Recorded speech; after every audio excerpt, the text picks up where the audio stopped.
ایک اور سوال ہے مفتی صاحب کہ روزے کی حالت میں بیوی سے بوسو کنار کرنا یہ کہاں تک صحیح ہے؟ دیکھیے، روزہ نام ہے کھانے پینے اور جمع کرنے سے. جمع کہتے ہیں بیوی کے ساتھ دل لگی کرنے سے اور بیوی کے ساتھ جسمانی تعلقات بنانے سے. اب روزہ ان تین چیزوں کا نام ہے: کھانے سے رکنے سے، پینے سے رکنے سے اور بیوی سے جسمانی تعلقات قائم کرنے سے رکنے سے. ان تین چیزوں کا نام روزہ ہے. اس لیے اگر کسی انسان کو اپنے اوپر کنٹرول ہو اور اس کا روزہ ہو، روزے کی حالت میں بیوی کا بوسو کنار کرنا یعنی چما چاٹی لینا، اگر کنٹرول ہو اپنے اوپر کہ یہیں پر ہم آگے یہیں تک رہ سکتے ہیں، آگے نہیں بڑھیں گے، تب تو وہ اپنی بیوی سے ہم بوسو کنار کر سکتا ہے.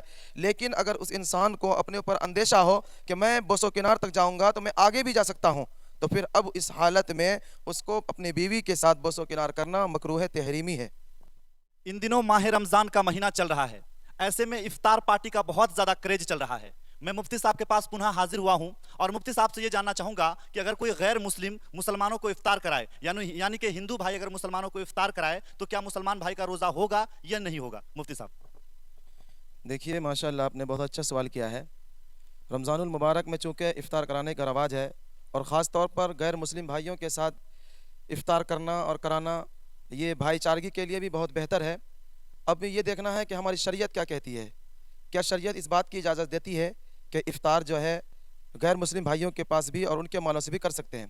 تو ہم نے شریعت کو دیکھا تو شریعت ہمیں اس بات کی اجازت دیتی ہے کہ اگر ہمارے غیر مسلم بھائی کسی مسلمان بھائی کو روزہ افطار کی پارٹی دے اور روزہ افطار کرا دے تو اس میں بھی کوئی حرج نہیں ہے، روزہ افطار کر سکتا ہے.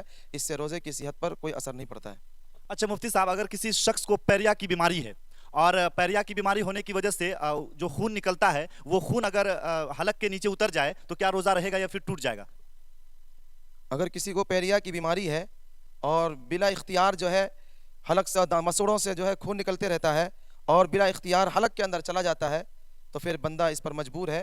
اس سے اس کا روزے پر کوئی اثر نہیں پڑے گا، اس کا روزہ نہیں ٹوٹے گا.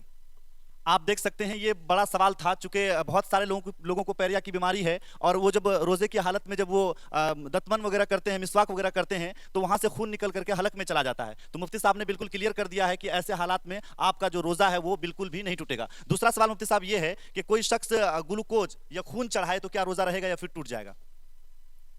دیکھیے، بیماری اور صحت انسانیت کے ساتھ جو ہے وابستہ ہے.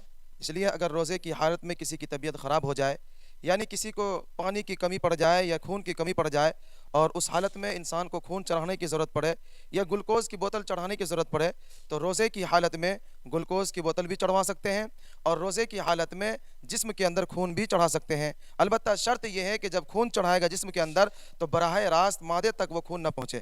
اگر براہ راست معدے تک پہنچے گا تب تو روزہ ٹوٹ جائے گا، ورنہ روزہ نہیں ٹوٹے گا. بالکل مفتی صاحب نے بالکل صحیح کہا. ایک اور سوال ہے مفتی صاحب کہ روزے کی حالت میں اگر کوئی دانت نکلوائے تو کیا روزہ رہے گا یا پھر ٹوٹ جائے گا؟ بہت سے انسانوں کو دانتوں میں تکلیف ہو جاتی ہے اور اس کا روزہ بھی ہوتا ہے. اب انسان تکلیف کی شدت میں ہوتا ہے اور پریشان رہتا ہے، اس لیے اگر روزے کی حالت میں دانت نکلوانے کی ضرورت پڑ جائے اور دانتوں میں زور و تکلیف ہو تو پھر روزے کی حالت میں دانت نکلوا سکتے ہیں. اور اس حالت میں یہ بس خیال رہے کہ خون جو ہے حلق تک نہیں پہنچنا چاہیے تو پھر اس کے روزے پر کوئی اثر نہیں پڑے گا، یعنی اس کا روزہ نہیں ٹوٹے گا. اچھا، روزے کے حالت میں مسوڑوں میں انجیکشن لگانا یہ کیسا ہے؟ ہاں، یہ بھی بہت اچھا سوال کیا آپ نے. روزے کی حالت میں مسوڑوں میں تکلیف ہو جاتی ہے بہت شدت کی، اس لیے اگر انجیکشن کی ضرورت پڑ جائے اور بہت سے انجیکشن مسوڑوں میں دی جاتی ہے، اگر مسوڑوں کے اندر انجیکشن دی جائے تو اس سے اگر انسان روزے کی حالت میں لے مسوڑوں کے اندر انجیکشن تو پھر اس سے روزے پر کوئی اثر نہیں پڑے گا، یعنی روزہ نہیں ٹوٹے گا. ہاں، جب مسوڑوں میں انجیکشن لی جاتی ہے تو عام طور پر مسوڑوں سے خون نکلتا ہے، تو یہاں پر اگر مسوڑوں سے خون نکل بھی جائے تو اس خون کے نکلنے سے کوئی اثر نہیں پڑے گا. اچھا مفتی صاحب، ایک اور سوال ہے کہ کوئی شخص روزہ رکھ رہا ہے اور بار بار اسے تھوک آ رہا ہے اور وہ تھوک جو ہے نگل جا رہا ہے، تو ایسے میں کیا روزہ اس کا رہے گا یا پھر ٹوٹ جائے گا؟ دیکھیے، اس تھوک کے سلسلے میں بھی لوگ بہت پریشان ہیں.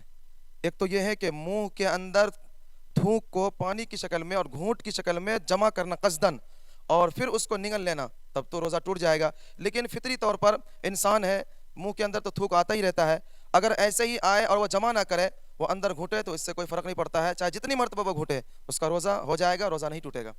آپ دیکھ سکتے ہیں یہ بہت سارے شخصوں نے سوال کیا تھا کہ اگر روزے کی حالت میں تھوک کو نگل لیا جائے تو کیا روزہ رہے گا یا پھر ٹوٹ جائے گا؟ تو مفتی صاحب نے بالکل کلیئر کر دیا ہے. ایک اور سوال ہے مفتی صاحب کہ روزے کی حالت میں بیوی سے بوسو کنار کرنا یہ کہاں تک صحیح ہے؟